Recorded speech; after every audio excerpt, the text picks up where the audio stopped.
Hello people, how y'all doing? Let me get this out of the way real quick. This video I am producing may or may not contain video or article informations owned by another party, but due to the nature of this video being for informational and educational purposes, it is exempt from a copyright strike. That being said, I can honestly say that I do have to do this video due to the ignorance of Balltards. See, anytime you try to tell these Balltards anything, they just resolve into insults, calling you stupid and ignorant and non-understanding, Dunning-Kruger recipient of the year reward, and all this other bullshit. They won't listen and they won't investigate anything for themselves. And with the flat earth people, they do go out and gather information and data and compile it together, and with a reason and logical thought and common sense, they will sort through and come to a conclusion, usually non-biased, non-opinionated conclusion, because they're generally searching for truth, where these Baltards just regurgitate the bullshit that they've been instructed to believe. This all stems down from this Baltard right here, Rob LaFleur, listening to this Baltard idiot right here, Wolfie6020, who silenced me clear back in the end of 2017, I believe, only because on every one of his new videos I had a copy and paste comment that I was putting on his videos pertaining to what this video is about. And you'll notice here on this video, I even put the Earth's supposed rotation as being clockwise, kind of thinking that one of these Baltards down here that are commenting on this video would mock my presentation of having a clockwise orbital path around the sun, but yet none of them even mentioned it. But they did, however, mention that my airplanes being so far away from Earth that they are actually spaceships and not airplanes. And is what my comment pertained to Wolfie was about gravity and how it's so selective. I told him, I said, Wolfie, you're claiming to be a pilot. Tell me how gravity works. When your plane is on the tailing side of the orbital path the Earth takes around the sun, gravity would out of necessity have to pull the plane towards the Earth so that the plane didn't get left behind in space. And on the same token, Wolfie, your plane on the leading side of the supposed orbital path of the Earth around the sun, the gravity would have to push the plane away from the Earth so the speed of the Earth didn't plow into the plane, causing severe damage and death. And rather than addressing this comment, this idiot Wolfie6020 just ghosted me from his channel. I didn't know it at first until I wasn't getting any comments on my or replies to my comments, and so I got on my wife's computer on videos of Wolfies that I had posted my comment and getting on my wife's computer on the same videos, my comments were not there. So, but they did appear when I was on my computer as if they were on his video site. So he just ghosted me rather than address the selectiveness of gravity. That's how big of an idiot this Wolfie 6020 is. He's an airline pilot that kicks the tires to check the air pressure when a NASCAR pit crew throws a pressure gauge on the tires and bring them to within a quarter of an inch of foot per square inch pressure in the tires. But this idiot Wolfie just kicks the tire and says, yep, that's good. And he also is the first one to ever mention the 60 nautical miles for 1 degree of curvature in this entire 6.5 years I've been investigating the reality of where we live, the level Earth. And I don't know if he can read or not, but right here it says, what is the difference between a mile and a nautical mile? Each mile of latitude is 60 minutes or 60 miles. 1 knot is 6,076 feet, whereas a statute mile is 5,280 feet. Is what that. But right here, let's get back to this Globetard being supported by Where's Waldo Globetard in this attempting to swear in testimony to prove Daniel Pratt wrong, where Daniel Pratt vehemently stated an honest pilot, when this idiot here, I would not trust to pilot a piece of shit across the yard in a wheelbarrow. Anyway, let's listen to what he has to say about the autopilot and the 1 degree curvature for 60 nautical miles, and then I'll get on to my... Okay.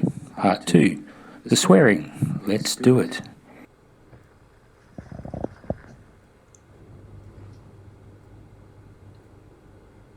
I, Rob, known on YouTube as Wolfie6020, swear by Almighty God that the evidence I shall give will be the truth, the whole truth, and nothing but the truth. So help me God. With my hand now on the Bible, in recognition of NASA and all good and decent men on this earth, I swear that my aircraft, when on autopilot, is constantly making adjustments to maintain a desired pressure level, and by doing so, it is accurately following the curvature of the Earth at the rate of 1 degree of curve per 60 nautical miles. God, I heard enough. I can't stand that bitch. Anyway, so you heard him straight out say 1 degree of curvature per 60 nautical miles. And I already showed you here that that is latitude. Each degree of latitude, 60 nautical miles. See, this here is from the Graham Hancock, and they're trying to figure out the pyramids and the moons and everything. It has nothing to do with the flat earth, but is what they did is they went ahead and they put in the statute miles, the 1 degree curvature drop, because they're looking for the number of degrees in a mile. And so if you break out the calculator, and right here on the equator, 1 degree equals 70 statute miles.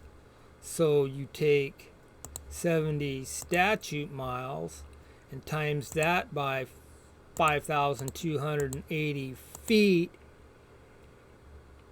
That gives you a distance of 369,600 feet. You divide that by 6,076 feet per nautical mile, and there's your 60 nautical miles per 1 degree.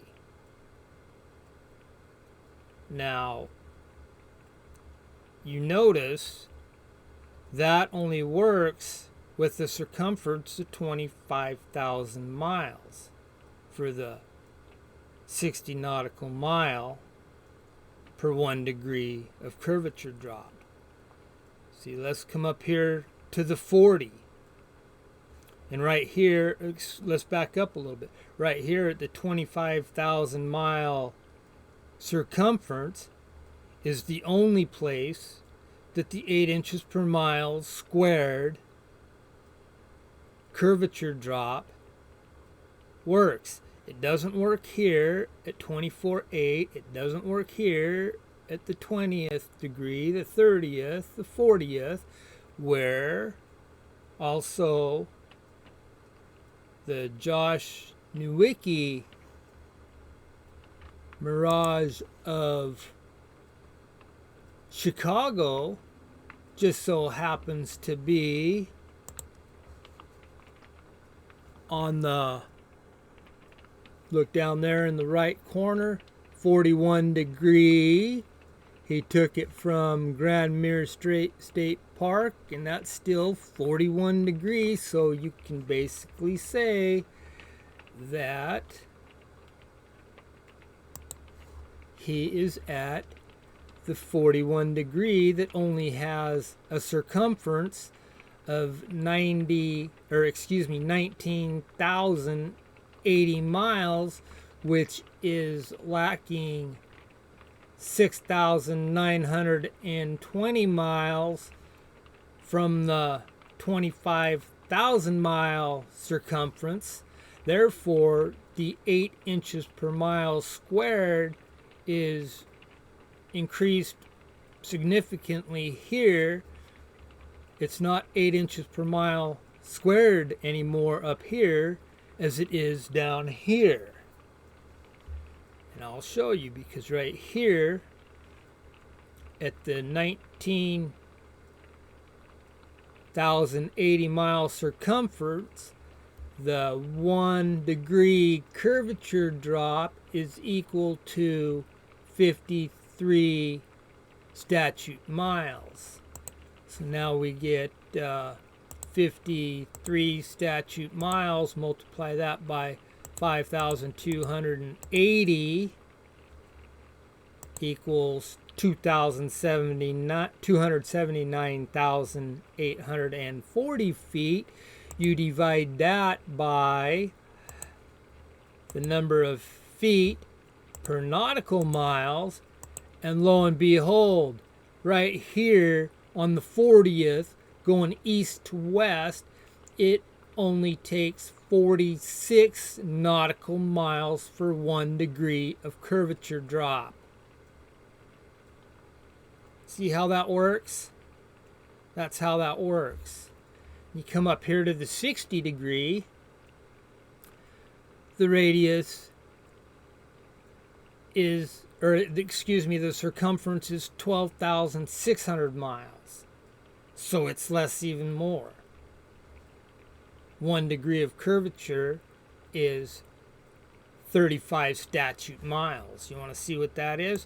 35 statute miles times 5,280 feet per mile. Divide that by the 76 of the nautical mile feet, and you have in 30 miles, nautical miles. See how that works?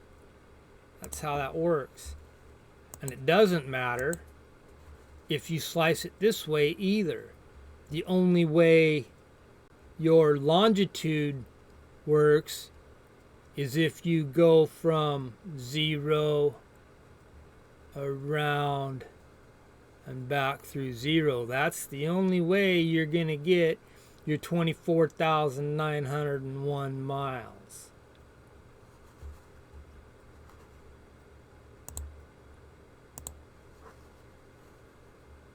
And so Joshua, his skyline picture actually has a lot more curvature that should be hiding his picture. And this idiot right here, about 3 hours after I explained to him that, came back and said, have you figured out that if you move 60 nautical miles in any direction from anywhere on Earth, that's 1 degree of the circumference? Now you see how idiotic these Balltards are. They just absolutely refuse to listen, to apply their own common sense, logic, and wisdom and reason to any factor, and just regurgitate what they have been instructed to believe. Anyway, I hope that's comprehensive enough to make you guys understand that the 8 inches per mile squared is only relevant to 24,901 miles in circumference. And there is a lot less lines on this ball that equal 24,901 miles than there are lines on this ball that actually do equal a 24,901 mile circumference. Anyway, I hope that made a lot of sense to a lot of people, because that was 2 videos that I actually wrapped up into one. Thanks for watching, and have a good day.